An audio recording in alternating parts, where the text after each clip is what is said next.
দেশৰ সভ্যতা সংস্কৃতি জ্ঞান আৰু প্ৰজ্ঞাৰ ওপৰত আধাৰিত সেই সভ্যতা সংস্কৃতিৰ কেতিয়াও মৃত্যু নহয়।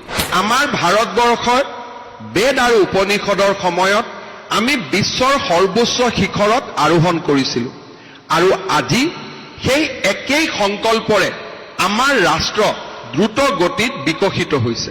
আমাৰ চিন্তাধাৰা আজিৰ প্ৰজন্মৰ চিন্তাধাৰা এটা নতুন পৃথিৱীৰ চিন্তাধাৰা হ'ব লাগিব, মেচিনতকৈও ক্ষিপ্ৰ হ'ব লাগিব, প্ৰযুক্তিতকৈও ক্ষিপ্ৰ হ'ব লাগিব। আজিৰ আমাৰ আটাইতকৈ ডাঙৰ প্ৰত্যাহ্বান হ'ল যে আমি নিজক সময় উপযোগী কৰি নিৰ্মাণ কৰা। মই বিধানসভাৰ বাজেটত কৈছিলোঁ যে এইবাৰ আমাৰ ৰাজ্যখনে নিজৰ এটা ছেটেলাইট আহৰণ কৰিব। মোৰ বয়সৰ যিসকল ব্যক্তি আছে তেওঁলোকৰ মনত প্ৰশ্ন হ'ল যে এখন ৰাজ্য চৰকাৰেও এটা ছেটেলাইট ৰাখিব পাৰেনে? যুক্তিৰো আৰম্ভ হ'ল। কিন্তু আজি আমি নাজানো আমাৰ ভাৰতবৰ্ষতে বিশ্ববিদ্যালয়ত পাছ কৰা ল'ৰা ছোৱালীয়ে ষ্টাৰ্টআপ বনাইছে আৰু ষ্টাৰ্টআপেৰে ইছৰো নহয় নিজে আকাশত ছেটেলাইট উৰুৱাইছে। সুনীতা উইলিয়াম যদি অসম বুলি ধৰি লওঁ, আমেৰিকাত যদি নামিব পাৰে সেই একেজনী ছোৱালীয়ে অসমতো নামিব পাৰে। তাৰমানে আমেৰিকাত যদি নামিব পাৰে আমাৰ ইয়াত কিয় নামিব নোৱাৰে? এটাই প্ৰযুক্তি। আজি আমাৰ মাজত প্ৰযুক্তিৰ পাৰ্থক্য আছে, কিন্তু খন্তেকৰ সময়ৰ বাবে আমাৰ কোনোবা এজনে চিন্তা কৰিব নোৱাৰে নেকি যে এনেকুৱাকৈ মহাকাশ যাত্ৰী এগৰাকী আমি ব্ৰহ্মপুত্ৰৰ বুকুতো নমুৱাম এদিন?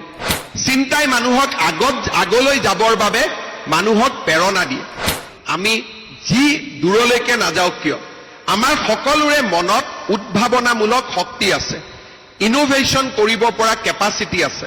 ভগৱানে যেতিয়া আমাক এই পৃথিৱীলৈ পঠায় আমাক কিছুমান শক্তি দি পঠায়।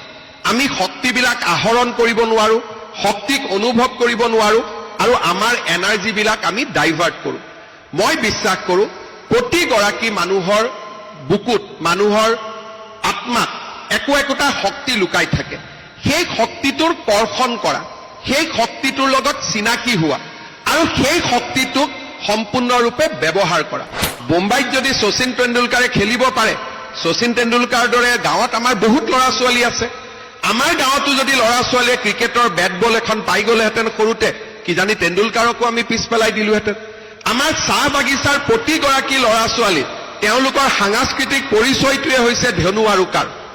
আটাইতকৈ অলিম্পিকৰ ধনুৰ্ধৰজন আমাৰ চাহ বাগিচাৰ পৰাও সৃষ্টি হ'ব পাৰিলেহেঁতেন, কাৰণ সি আমাৰ সাংস্কৃতিক উপাদান আছিলে। প্ৰতিটো ক্ষেত্ৰতে মই ভাবো মানুহ আৰু ছাত্ৰ ছাত্ৰীৰ মনত লুকাই থকা সুপ্ত শক্তিটো যদি আমি বুজি পাওঁ, তাক আমি আহৰণ কৰিব পাৰোঁ।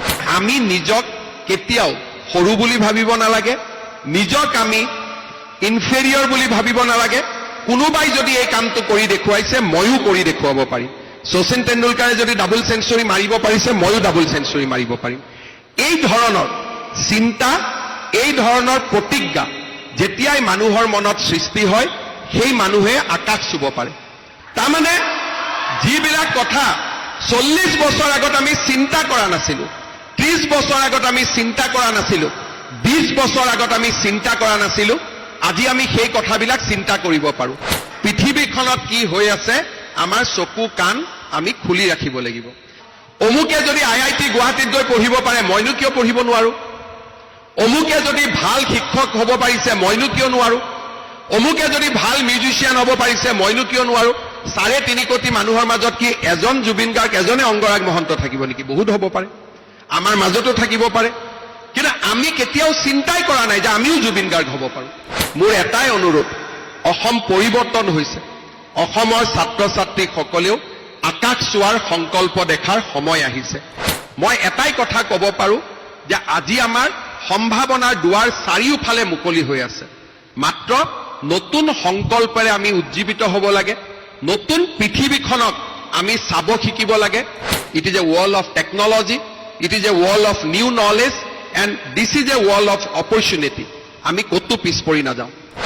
আমি পৃথিৱীৰ বোজা নহয়, আমি পৃথিৱীক আৰু অধিক সৰ্বাংগ সুন্দৰ কৰিব পাৰোঁ। তাৰ কাৰণে মই প্ৰত্যেকগৰাকী বিজ্ঞানী হ'ব নালাগে, ভাল শিক্ষয়িত্ৰী হোৱা, ভাল অধ্যাপিকা হোৱা, ভাল ব্যৱসায়ী হোৱা, যিকোনো শক্তি মোৰ বুকুৰ মাজত সোমাই থকা শক্তিটোক যদি মই এবাৰ চিনি পাওঁ মোক কোনেও ধৰি ৰাখিব নোৱাৰে।